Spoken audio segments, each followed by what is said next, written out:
ഒന്ന്, പെരുന്നാൾ ദിവസങ്ങളിൽ കുളിച്ചുകൊണ്ട് ഈദ് മുസല്ലയിലേക്ക് പുറപ്പെടൽ സുന്നത്തായി പണ്ഡിതന്മാർ നമുക്ക് തെളിവുകളുടെ അടിസ്ഥാനത്തിൽ മനസ്സിലാക്കി തരുന്നു. അപ്പോൾ അതിൻ്റെ ആ ഒരു ശരിയായ ചൈതന്യം മനസ്സിലാക്കിക്കൊണ്ട് തന്നെ വളരെ ഭംഗിയായി കുളിക്കുക, ജനാബത്തിന് കുളിക്കുന്നത് പോലെ കുളിക്കുക, ശരീരത്തിൻ്റെ ഓരോ പാർട്ടുകളും വൃത്തിയായി കഴുകുക, സുഗന്ധം പൂശുക, ഇതൊക്കെ അതിൽപ്പെട്ട കാര്യങ്ങളാണ്.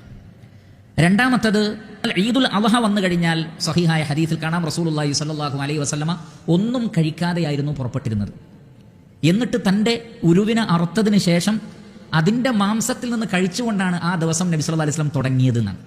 ഇത് പ്രധാനപ്പെട്ട ഒരു സുന്നത്ത്. അതുപോലെ തന്നെ ആ ദിവസം ആ മാംസം കൊണ്ട് തുടങ്ങലാണ് സുന്നത്ത്.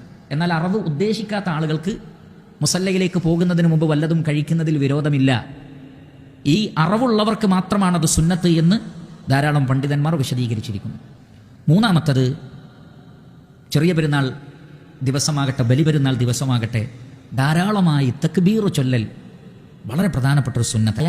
നമ്മളിപ്പോൾ പറഞ്ഞ രൂപത്തിലുള്ള തക്ബീർ, ആ ഒരു ക്രമപ്രകാരമുള്ള തക്ബീർ, അത് തുടങ്ങിയിരുന്നത് സഹാബികൾ യൗമു അറഫയുടെ ഫജ്ർ നമസ്കാരത്തിന് ശേഷം, അയ്യാമു തശ്രീഖിൻ്റെ നാളിലെ അവസാനത്തെ അസർ നമസ്കാരത്തിന് ശേഷം വരെ, അഥവാ ദുൽഹജ്ജ് 14 അസർ വരെ. നാലാമത്, ഈ ദിവസങ്ങളിൽ പറയാവുന്ന ആശംസാ വാക്കുകളാണ്. ഉലമാക്കൾ പറയുന്നത്, സന്തോഷകരമായ സാഹചര്യങ്ങളിൽ നല്ല കാര്യങ്ങൾ കൊണ്ട് സ്വഹാബികൾ പരസ്പരം ആശംസിച്ചിരുന്നു. അതുകൊണ്ട് തന്നെ പെരുന്നാൾ ദിവസങ്ങളിലും ഈദ് മുബാറക്, അനുഗ്രഹീതമായ പെരുന്നാൾ തുടങ്ങിയ വാക്കുകൾ അനുവദനീയമാണ്, ജായിസാണ്. അതേ സന്ദർഭത്തിൽ അവർ അന്നൊരു പ്രാർത്ഥന നടത്തിയിരുന്നു. അതാണ് ഏറ്റവും വലിയ ആശംസാ വാക്ക് തന്നെ. ഏറ്റവും വലിയ ആശംസാ വാക്ക് അതാണ്. ജുബൈർ ഇബ്നു നുഫൈർ റളിയല്ലാഹു അൻഹുവിൽ നിന്ന് കാണാൻ സാധിക്കും, സഹാബികൾ പരസ്പരം പെരുന്നാൾ ദിവസത്തിൽ കണ്ടുമുട്ടിയാൽ എന്നിൽ നിന്നും നിന്നിൽ നിന്നും സ്വീകരിക്കട്ടെ എന്ന് ആശംസ പറഞ്ഞിരുന്നു, അഥവാ പ്രാർത്ഥിച്ചിരുന്നു.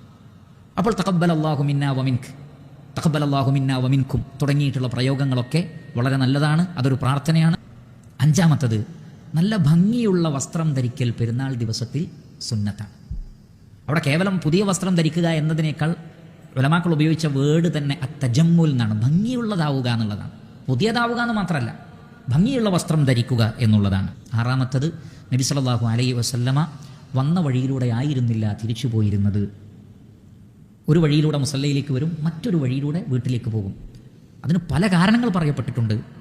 ഒന്ന്, അവിടെ ഉണ്ടായിരുന്ന യഹൂദരെയും മറ്റു മതക്കാരെയും ഇസ്ലാമിൻ്റെ ഷിആറുകളും തക്ബീറുകളും ഒക്കെ ഒന്ന് കാണിക്കാൻ, മറ്റുള്ളവരൊക്കെ ഒന്ന് കാണട്ടെ ഇസ്ലാമിൻ്റെ ഇസ്സത്ത്, ഇസ്ലാമിൻ്റെ പ്രതാപം. ആ നിലയ്ക്ക് ഇസ്ലാമിൻ്റെ പ്രതാപം കാണിക്കാൻ വേണ്ടിയുള്ള ചില നടപടിക്രമങ്ങൾ സ്വീകരിക്കപ്പെട്ടതാണ്.